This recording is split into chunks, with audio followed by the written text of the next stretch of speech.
Thank you for joining the webinar. This is Heather Creven from WasteCap, Nebraska, and we are going to go ahead and get started.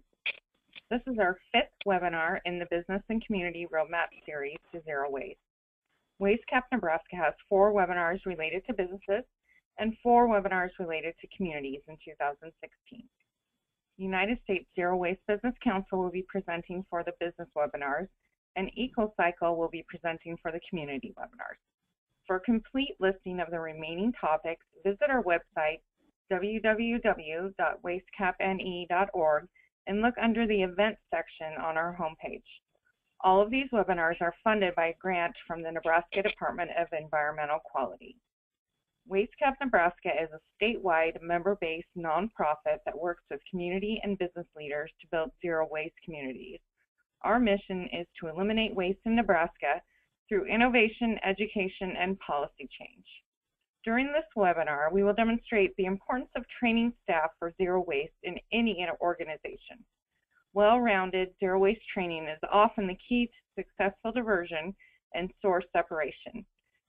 You will be able to take your program to the next level with powerful training, best practices, and important tools to ensure everyone in your organization is ready to waste zero. Our first presenter will be Stephanie Barger, and she is the founder of the United States Zero Waste Business Council in January of 2012.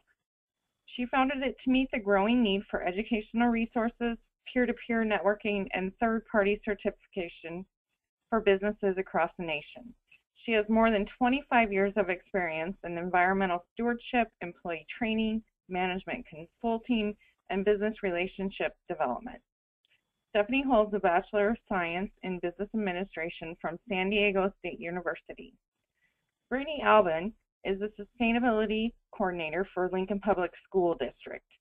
She has been with the district since 2014 and oversees various sustainability programs, including recycling, composting, and construction waste management.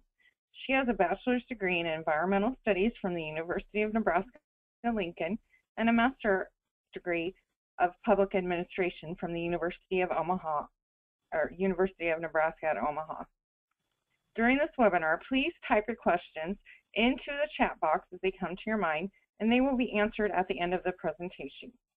A recording of this presentation will be available afterwards on our website in the archives at www.wastecapne.org. Thank you again for attending this webinar, and as I turn the presentation over to Stephanie, there will be a slight delay before she begins. Good morning, everyone, and once again, it is such an honor to work with WasteCap Nebraska and to be a partner in assisting everyone in getting to zero waste.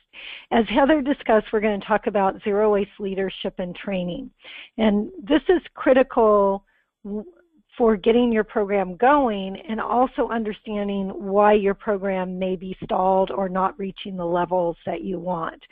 These are really the pillars to any program that you're implementing. So I want to talk first of all about getting leadership on board. So if you're just starting your program, one of the biggest things that you can do is to look at the local businesses or other zero waste companies in your industry and really emphasize the time it takes, which is a lot less than most people think it is, and more importantly, the amount of money that is being saved. What I do really love about working in this zero waste industry is it's non-competitive.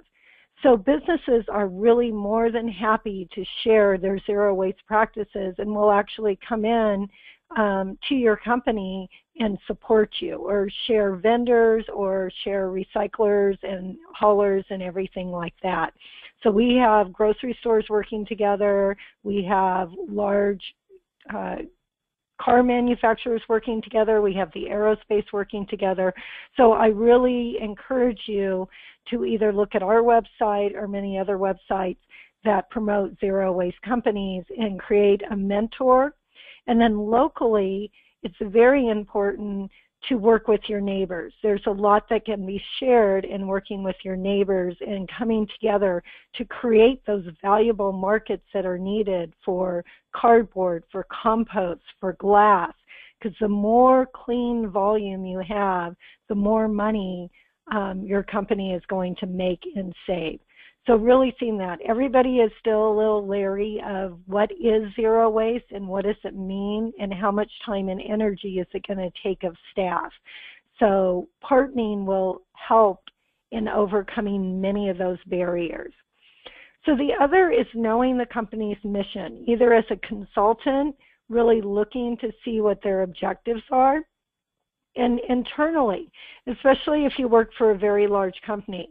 Almost every large company has a sustainability plan.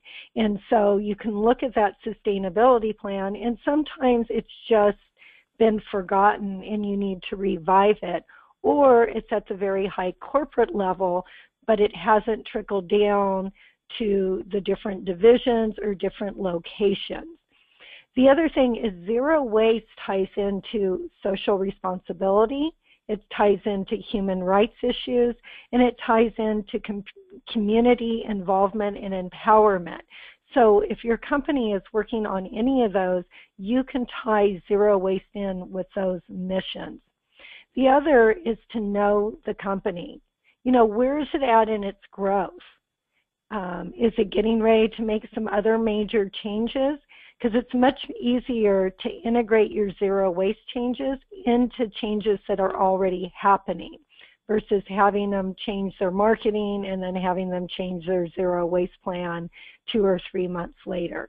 So really understand that. If it's in a growth spurt, if it's in a downsizing, you know, people are going to be really concerned about spending time and money on zero waste programs if they're worried about their jobs. However, you can turn that around and really encourage them to even embrace zero waste at a higher level to save money. I mean, if you can save $30,000, $40,000 a year, you could save somebody's jobs. And so that's what's really important. And usually it's much more, if you're in a medium or large company, you're usually talking hundreds of thousands of dollars in savings. And so by putting out that extra effort, you can really help save jobs or increase jobs, and also your local community. So as we talked about, really knowing the social and environmental priorities of your local companies and also the national companies and how those tie in with the cities. And I can't say this enough, but show them the money. We really focus on making the business case for zero waste. There are many other wonderful companies and organizations that focus on the social issues of zero waste, the environmental, the human rights issues. We tie those in, but we really make the business case. And if you are sending your resources to landfill, it usually means that you are a very wasteful, inefficient company. And we say that with all due respect, and this is what we're here to help, is to make you a smart company, make you efficient, make you forward-thinking. And those are the terms that usually resonate with leadership. So creating a zero waste plan when you're talking to your leadership is just like creating any other type of business plan. And you want to have clear objectives. You want to know leadership's role in this. It's just not the owner.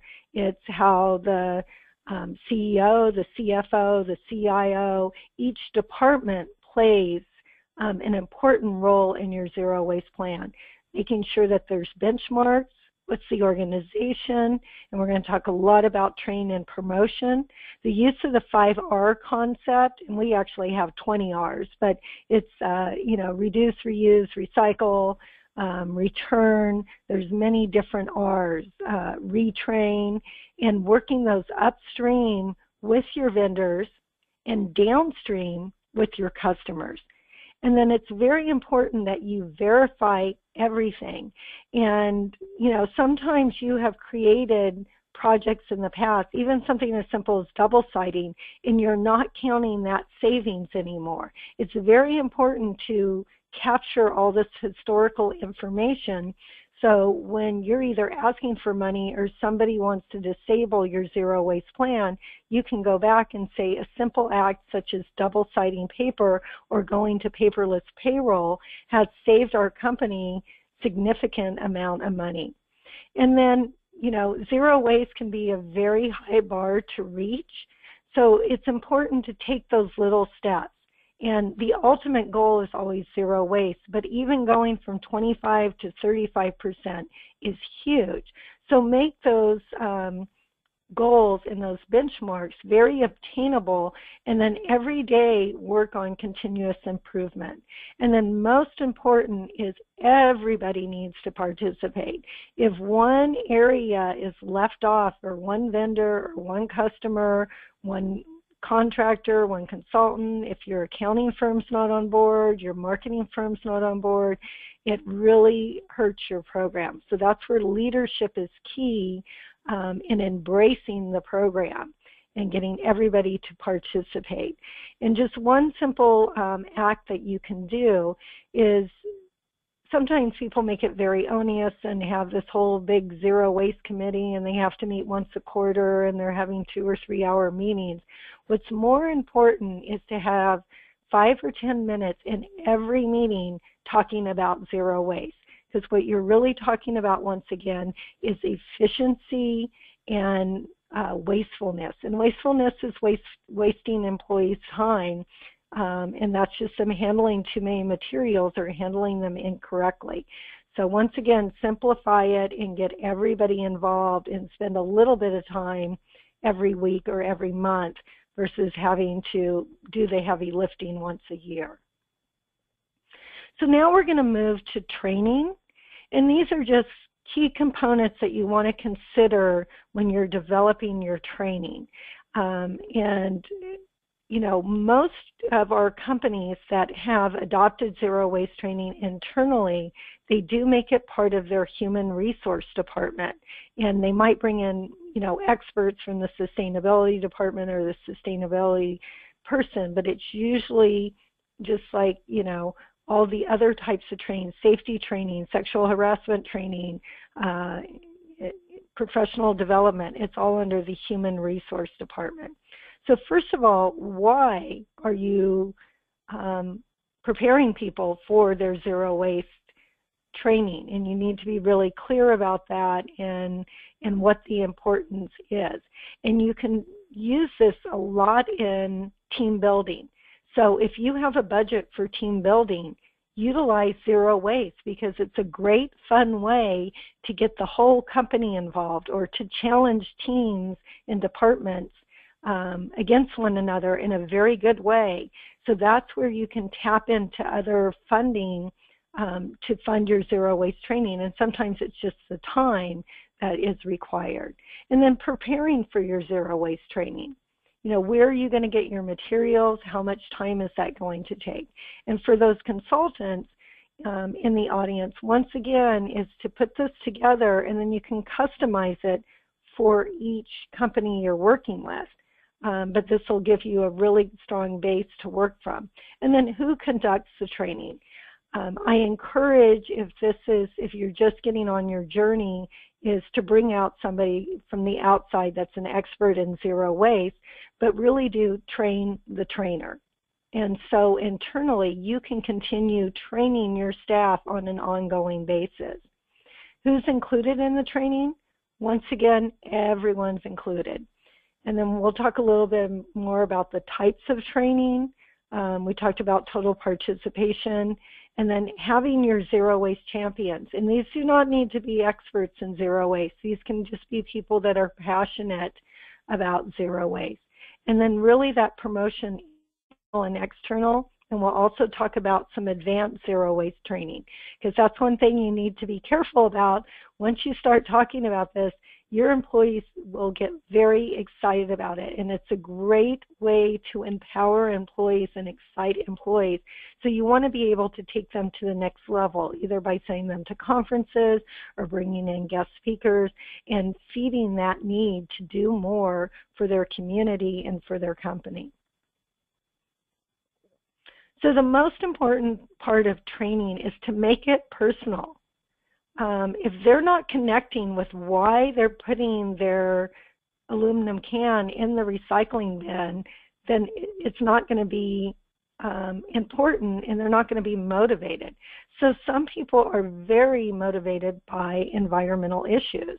And so you need to build that case, and really it's not about putting in the recycling bin or the composting, but it's about creating that circular economy and how many resources are we going to save. Recycling alone saves 75% of the energy and water that's needed from extracting raw materials. And then the social and human rights issues. And there's, once again, many organizations that focus on this that will either provide you with materials or guest speakers. And basically, every time there's an environmental degradation, there's a social and human rights issue tied to that. So really looking at that. And then some people might just be focused on the money. How much is their paycheck going to increase? What are their financial benefits? Are they going to be able to keep their job? And so you really want to have those numbers for them and show them great examples of other companies that are saving lots of money and how it's benefiting them. Now, the types of training, it's very important that you understand, what are the restrictions? Because if you're, the optimal is to have a 2-hour training. But sometimes, especially with kitchen staff and hospitality staff, it's never going to happen. If you have a lot of drivers in your company, they're not going to be able to come in and sit and do a 2-hour training when they need to be out doing their routes. Do they have access to computers? Are they Spanish speaking? Are they Armenian speaking? How many different languages do you need your materials translated into? Do you need to bring in an interpreter to speak to them in their first language so they can really understand the benefits?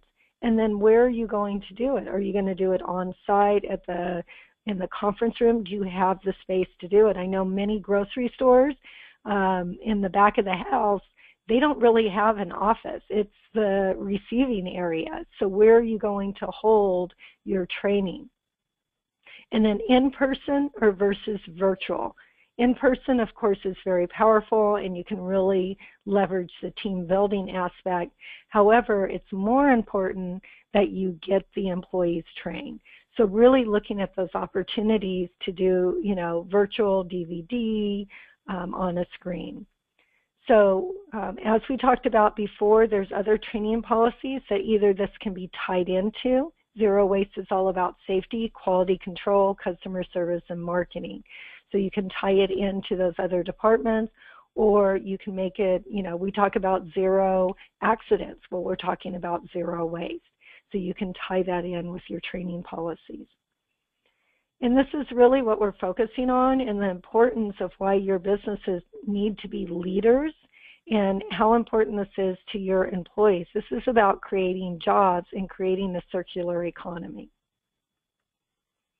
And then, this is just an example of a training that touched on many issues about our throwaway society, about the impact on our local communities, financially, economically, and socially. And once again, these are just some examples of issues that you can bring up and address in your zero waste training. And I'm more than happy to either connect you or provide additional slides and training materials. The other thing is you really need to know your audience. And what we usually do is we take a survey of what people's environmental literacy really is. I mean, do they know what plastic is made of? Do they know what the symbol is on plastic, the rectangle with the 1, 2, 3, 4, and 5? All that means is the type of resin. Do they know that using reusables, even though you have to wash them, it saves a tremendous amount of water and energy and raw materials? That there's a 30-day break even from switching from disposables to reusables. What are their behaviors? What are their attitudes? What are their cultural norms that you can work with? So really looking at that. And then you always need to look and see, you might have great signage, great bins, but when you walk around on a daily basis, people are not putting things in the right bin, and you need to ask them and understand what the dilemma is. Why do you have reusables in your cafeteria, but everybody is still choosing the disposable option instead? And then your trainers. Once again, it's great to bring in outside trainers. I really invite you to look to your government agencies. Many of them have lots of free services and free materials. Environmental organizations are a great resource because they really show you the end impact if you are not practicing zero waste. And they would be more than happy, most of them, to come in and do a training or do an event and have you make a donation to their organization. So that's a win-win. Internal staff, as we talked about, human resources, your zero waste coordinator, your department leads, getting them trained at a very high level will help them better manage their staff and their departments. As we said, everyone is part of the training and everyone is on the zero waste team. So you really want to make sure that they're all included. And the most powerful training is when you have your CEO sitting next to your receptionist and your manufacturing line person, and they're all working together in a breakout session to help find the solutions. So here's just a sample training exercise. Like I said, we usually do a 2-hour training. The first hour is what is zero waste and what does it mean to you? And then we spend an hour actually doing the breakout. And so we ask each team to come up with a zero waste marketing educational campaign and then present it to the rest of the group. We do hand out the zero waste principles. Getting people broken into small groups is really, really great. So you can give them 20 minutes to talk, brainstorm, think big, speak small, then they share it out to the larger group. And what's great about this is your employees, your staff is going to come up with your zero waste plan for you because they know what's happening every single day and they have great ideas on how to help you solve the problem. And then most importantly, have fun with this. Have games, have challenges, really have a great time with your employees. And once more, the more you can get your vendors, your customers, and your community involved, the more successful. What a lot of our companies do is they send out a notification to all their consultants, all their contractors, their CPA firm, their marketing firm, that they are a zero waste company, and that when they visit their offices, it's very important that they practice their zero waste policies and programs. You can work on zero waste purchasing agreements. And a zero waste purchasing agreement can be as simple as sending out to your vendors that we give preference to any vendor that provides us with materials that are, number one, easily recyclable and compostable and returnable, and more importantly, a vendor that is providing materials that are already delivered or produced that are made with, say 100% post-consumer cardboard that, are easily returnable. So instead of using shipping containers that you're throwing away and or recycling, that you can return these back, that your vendors can backhaul back to their manufacturing. And then really engaging your customers and having them participate. There was a great restaurant in Silver Lake, California, a very small one, and they really wanted to achieve zero waste. And so they put a fee on their disposable takeout of only 5-10 cents. And what this really encouraged is it encouraged the clients to think twice about all the napkins and utensils and everything that they were taking. And did they have those materials at home? And so it really helped. And they made it very clear that they were going to compostable takeout, and they wanted their customers to help underwrite that because it was very important to them. I think they had one complaint in a year about paying the extra fee, and this really helped them meet their goals. And then providing zero waste services to your vendors or customers. Ricoh Electronics, they want all of their vendors to go zero waste, so they bring in their whole team to the company, to their vendor, and work with them on creating a mutually beneficial zero waste product and packaging. And what's great about that is the vendor saves money, your company saves money, and it's a win-win for everyone. And more importantly, you're creating this huge market change. And I would really encourage you, when you work with vendors, don't be afraid of them saying no. Albertsons need to change their buckets from having a metal handle to a plastic handle. Although the metal handle was recyclable, it was very hard and time consuming for them to remove that from the plastic bucket to get it recycled. The vendor said no. Albertsons said, well, I guess we'll need to find another vendor. Within 30 days, that vendor changed that bucket. So if enough of you that are working with a certain vendor that is providing you with a troublesome product or packaging, if you all come together and say, we're here to help, that can really change. And everybody, once again, it's a win-win. So this is an example of Sierra Nevada. It's not only focusing on zero waste, but on bicycling and really encouraging their employees to get engaged in celebrating what their employees are doing. So they provide them with reusable coffee mugs, water bottles, and they continue this promotion every single month. And I think you need to keep it fresh and new. Otherwise, it kind of goes into the background with your employees. So encourage each department to come up with a challenge for each month. We have an R for every month, so that's another way to keep it fresh and to keep it relevant. And then once again with zero waste planning, just sharing the information through every department, total employee involvement, and make sure you're tracking it.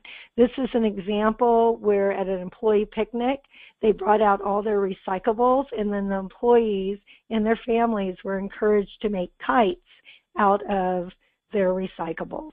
So once again, showing that there's a valuable use to all of our materials. And just briefly, here's some of our upcoming events. We are doing a scorecard training online. It's actually starting on Thursday, and we have some great upcoming webinars. And once again, we're here to support you and help you get your leadership on board and make training easy. Thank you, and I will hand it over to Brittany.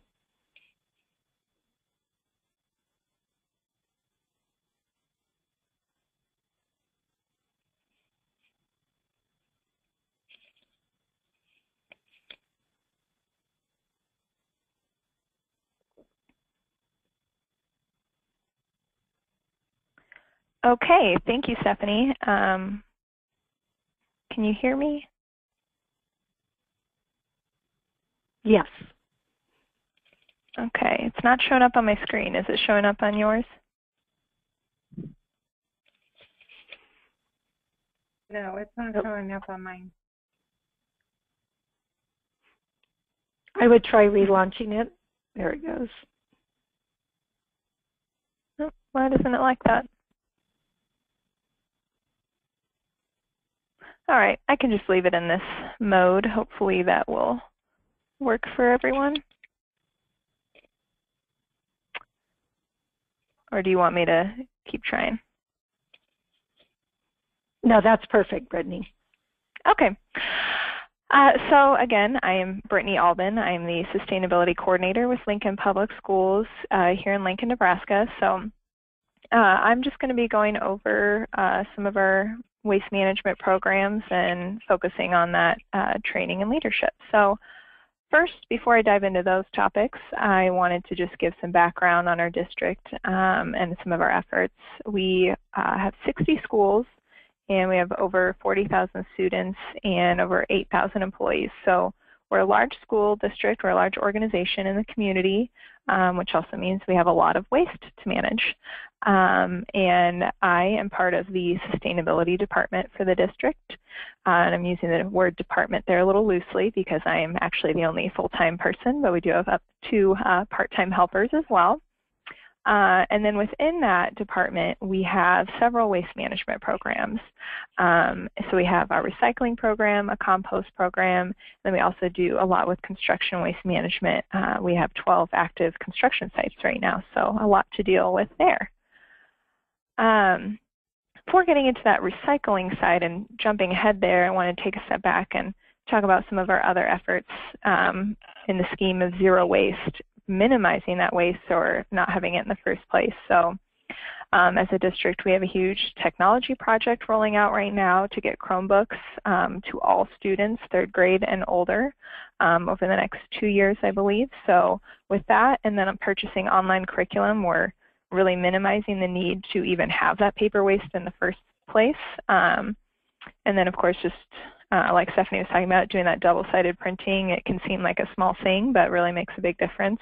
And in classrooms, having the scrap paper stations, things like that, to really spread it out into the school. We have also a district auction system for any surplus materials, so getting that reuse capability instead of having to recycle anything or throw it away. And then also we have annual purchasing meetings, and at those, all schools are encouraged to look for those recycled content items. We work with Office Depot, and they have those indicators when there's the recycled content, so we encourage everyone to look for that. So that's before it gets to recycling, and then if there's still waste after that, that's why we have our district-wide recycling program in all 60 schools. We've had that since 1998. And it is not a single stream program. We actually do have these sorted categories you can see there on the screen. And then we also have other various recycling contracts and programs. So all of our electronics, batteries, light bulbs, textbooks, things like that, either get bought back or recycled. So we've got a lot going on with recycling. And that was taking care of about 1.3 million pounds of material a year. But we still had about 4 million pounds of waste going to the landfill each year. So that was why we really started looking at the organics in our waste, because that makes up a lot, especially at schools, of what's going in the trash. So we started the compost program, piloted that in 2014, and we're now in 16 schools. And that really gave us that chance with any food scraps or those disposable products. We do have reusable trays, reusable plates, things like that, but there's still some other miscellaneous items. And so that really helped us transition closer to zero waste. And that's obviously a new program. So composting is a very new idea for some people. Some have been doing it for a long time, but others don't even know what the word means. So there's been a lot of training for that program, and that's with all stakeholders, all people involved in the program. And this is just kind of my basic outline for training any of those groups. A little different for the students, try to keep it a little more exciting for them. But otherwise, we're talking custodians, administrators, anyone like that. I like to start off with, what is composting? Make sure we're all on the same page. I can sometimes get ahead of myself and start talking about the logistics when we need to take a step back and say, well, what is this and why is it important for us to compost? So talking about those environmental benefits, why do we want to keep things out of the landfill? What value is this to the community? So going over those pieces and then getting to the details. Okay, how does this work in the cafeteria? What's going to be my role in this program, and how am I going to be expected to be responsible for it? And then I like to end on that kind of positive piece of motivation for everyone as we roll out the program with what impact is this program already having? So what results have we seen at the schools already participating?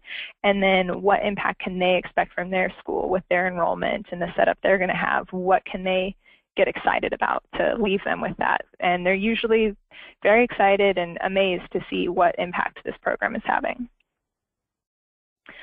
And then just talking specifically about the different groups a little bit more, talking about connecting with those groups, what motivates them, what matters to them, and then why is that group important, because that can kind of steer your training if you want to make it a little bit more specific.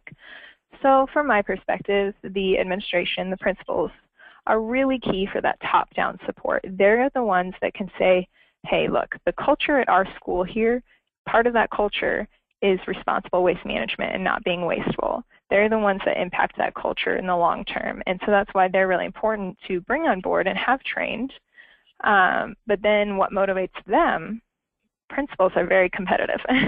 they not necessarily that we have a formal competition, but hey, this school over here is doing a great job. They're diverting this percentage. We want to do that. We want to be able to have that program. So what can we do here? Custodians, totally different perspective. They're very involved in the actual logistical functions of the program, and that's what their training is going to focus on. But they also have a different motivation. So they're face-to-face with those wasteful behaviors. They see how much food's getting thrown out, how many recyclables are going in the trash that could go somewhere else. They see that waste and they want it going somewhere else. That's their motivation, and that's where I connect with them on that. I have them coming to me with ideas and them coming to me wanting to start composting. So that's where you can really connect with them and find out what's going to motivate that group. So just a few other pieces on the training. We talked about, Stephanie mentioned virtual training. So what we're doing with those different pieces, the kitchen staff, the custodians, that's all going to be in person as much as possible. But when it comes to the thousands of students that are participating in this, that's going to be on a different scale. So we've done a training video. And it's a little more exciting than what you may imagine a typical training video, since it is geared towards elementary school students. But it goes over those logistics of, what's going in this container, what's going in that container. But it also provides that bigger picture, that connection of what's happening to this material. So I'm taking this action here in the cafeteria and putting this in this container. But what's going to happen to it? What does it become? And by having that video, because we don't compost on site, gives them that visual of the process. We show Prairieland Dairy Farm where we send our compost. We show them that process, show them that final product, and that is more meaningful to them. And I think that's really important for getting this program to not only impact them at school, but have them wanting to take it home with them. And then signage is just very important for any of these programs, because it can be different in every building, every place you go. What is the recycling? Is it sorted? Is it single stream? And with composting being so new, really got to clarify that, because every processor is different. And we use pictures on all of our signs, so that can help with any language barriers. And then we also place these signs throughout the school. It's not just in the cafeteria or just at that recycling container. We put it everywhere so that everyone can constantly see that that's important and understand what's going to go where and be thinking about that. So moving from the training over to leadership a little bit, our district has obviously shown that support from the top level by having someone like me. So there's a full-time person dedicated to sustainability programs. So not all organizations, not all businesses are going to be that way, but that's how our leadership has demonstrated this. And then looking at leadership from LPS out to the community, I'm in the operations department for LPS, and I know, working with some of my supervisors, their goal in this is really to serve as a leader in our community for those best practices, and sustainability and zero waste is certainly one of them. So how can we show other people, hey, look at what we're doing successfully, and you could be doing that too. We're willing to be those guinea pigs and show our community that this can be done and we're doing it successfully. And we've seen some recognition, Green Ribbon School District Award and things like that, some more local awards as well. And so we're hoping that other people are feeling inspired and want to recreate that for their organization or their business. And then also, because we're a school district, we have influence over a large population of youth in the community, and we can help inspire them, instill this value of responsible waste management, have them not only doing it in schools, but take it home to their family. We want them going home to mom and dad and saying, hey, we can compost this from our kitchen. Let's start composting in our backyard. We want them thinking about that and having that value from an early age, because I'm sure all of you know it's much easier to get a child to recycle or compost than it is trying to get adults to do that. So we want to get them early on thinking about those things, and that waste doesn't just go away, it has to go somewhere and it has consequences. And we're constantly sharing results with monthly newsletters, we put it on our website, getting that impact out there so people can see that follow-up. What is the impact of doing this? Not just having that recycling container there, but are things going into it? How much is going into it? And so with that data, anyone who's studied for their LEED credential may be familiar with the Prius effect, and that getting drilled in, that by showing people what impact their actions are having, they're motivated to actually continue those behaviors, change those behaviors. So we're hoping that by showing them, like this graph down here on the left, you know, one of those days that school cafeteria had a 97% diversion. So that means that 97% of what was thrown away in that cafeteria that day went to composting instead of the landfill. Before the compost program, 100% went to the landfill. So we're hoping that by showing them information like that, making it meaningful, that they'll be motivated to continue those programs, inspire others to join those programs.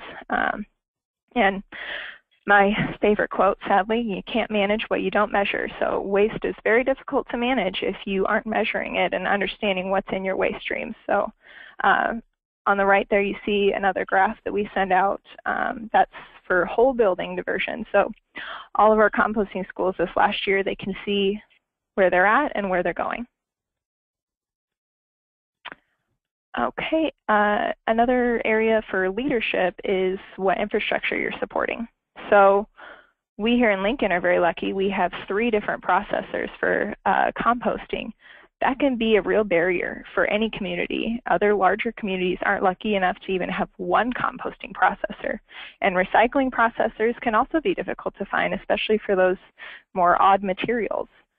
So we have really emphasized supporting that local composting infrastructure. We work with all 3 of those processors to some level. And hauling routes, that's another piece of infrastructure for recycling, composting, anything like that. Getting that in place, enticing businesses to be willing to pick up those various materials is an important piece of that, and they need to see that there's a demand for it. And then we're also supporting those markets for the compostable dishes. So those are going to have some pictured on the slide here, those alternatives. So we want to get rid of styrofoam. We're going to have this compostable bowl instead. But there needs to be a demand for those materials, and we're hoping that by purchasing those, we're creating that demand, and those prices for those materials can become more affordable, not just for us, but for everybody. So supporting that infrastructure in those markets to help get those possibilities in place. And then I was asked to kind of just include some challenges or wish list items for our programs. So we have 60 buildings. Other businesses, you may have locations all over the country or something like that. And that can become very challenging. We have 60 schools with 60 different cultures. They all have their own socioeconomic situations, their different makeups, different sizes. Some are 800 kids, some are 200 kids. So there's so much variability throughout the district that it's finding what will connect with the people in that building and the different groups within that building. So that's just the challenge, but it's certainly something that can be overcome. It's just figuring out what works best for those buildings, what's going to engage them in these topics, and helping them with that. And then also, again, with the measurement and the data and being able to show what you're doing, waste audits are really important for that benchmarking and being able to determine what programs you need. How are you going to get to zero waste if you aren't aware of what's in your waste in the first place? So that's something for us, that's on my wish list. With 60 buildings, it's, we've done a few waste audits. I show some university students there helping us out doing a waste audit, but getting that in logistically to do that at all of our buildings and do it more than once, obviously, to check back in would be the ideal. So that's definitely a challenge and something that we're working towards. And I'm sure there's a lot of other challenges I could go on about, but I just wanted to highlight those ones there. And I'm going to switch it back over. I think, Heather, if you want to take the wheel again. Yep. So we have a couple of questions. The first one is, what is the cost of hiring someone to do external training and bringing someone in? This is Stephanie. The average industry cost for a trainer is $2,500 a day. So I know that sounds like a lot, But if, like when we go in and do, we don't do this as much anymore, but under my other nonprofit, Earth Resource Foundation, this was our social enterprise. And so we would go out and help companies get to zero waste versus certifying them. So, but we would go out to a company and we would train about 200 employees a day. So we would have 2 training sessions. And so when you break that down per employee, it's very reasonable, especially when you consider you don't have to pay for travel and everything like that, and they're there on site. And more importantly, it's not only the training that you're giving the employees and team building, but and just making them a stronger company altogether, working together. But more importantly, they're going to write your zero waste plan for you. They're going to tell you what's wrong. They're going to tell you what they're already doing. So that's basically the industry standard. But, you know, that's where you can go and negotiate with different trainers. Like I said, nonprofits are amazing, either going out and doing a beach cleanup or river cleanup and seeing what happens when you don't do the right thing. Having nonprofits that are coming in talking about incineration, waste to energy, about plastic pollution, about the toxins we're putting in our body, because most materials that are not recyclable and not compostable are also very toxic. So that's a great way, and you can just negotiate a donation, and it might be an organization you're already supporting. And of course, it can be a social human rights organization too. So that's what I would look at, because in developing a DVD or training, that's something also, if you're short on funds, you might leverage with the city and do one that's more generic that can be used with many of the locals, and of course partnering with WasteCap Nebraska and having them collaborate on a basic training video or DVD and working with that. And so, Stephanie, do you have a suggestion as where the funding can come from? Sure. I would, first of all, look at your human resource department. They're already doing training and they're required to do training. So how can you tie in zero waste and safety? Or, you know, if you're in a restaurant, food health issues and everything like that. So really looking for them, and once again, the team building. The other thing is just, in this way, it's so important for you to track all of your savings and historically track your savings and the money you're making. As simple as cardboard recycling. If you have a large cardboard recycling program, then, you know, take the money that's made from your cardboard and reinvest it into your training. If you're a small company, you know, try and collaborate with other organizations. I know when we were working with In-N-Out Burgers, I came in at 7 a.m. in the morning, and they brought in all their employees for their regular employee meeting. So it was you know, just a couple $100 donation for me to come in and just really talk about plastic pollution and everything like that, and their effect in disposables and litter. And that was actually partly funded by the city's watershed pollution program. So that's another way to get money is, you know, does the government agencies, are they already required to talk about litter and impacts on the environment? And you can tie zero waste into that and leverage that. And Heather, this is Brittany. I'll add to that too with the revenue from recycling. That's how our contract is set up. That's why we sort our recyclables, because we get a small payment for each ton of cardboard and mixed office paper and things like that. So yeah, that's definitely a great way to go for funding the program on an ongoing basis. That's how we operate our program. And anyone who's, I'm sure the grants are a little bit limited if you're, you know, a corporation, but that's how another way we've supported our programs is grant funding. And I don't know if there would be anything available for zero waste training, but that's something to think about. I want to again extend my thanks to Stephanie and Brittany for both being on this webinar. I think that you have taught us a lot. At this point, I think that we will conclude the webinar. And if anyone has any other questions, they can just send us emails. Thank you so much. We appreciate the opportunity. Thank you.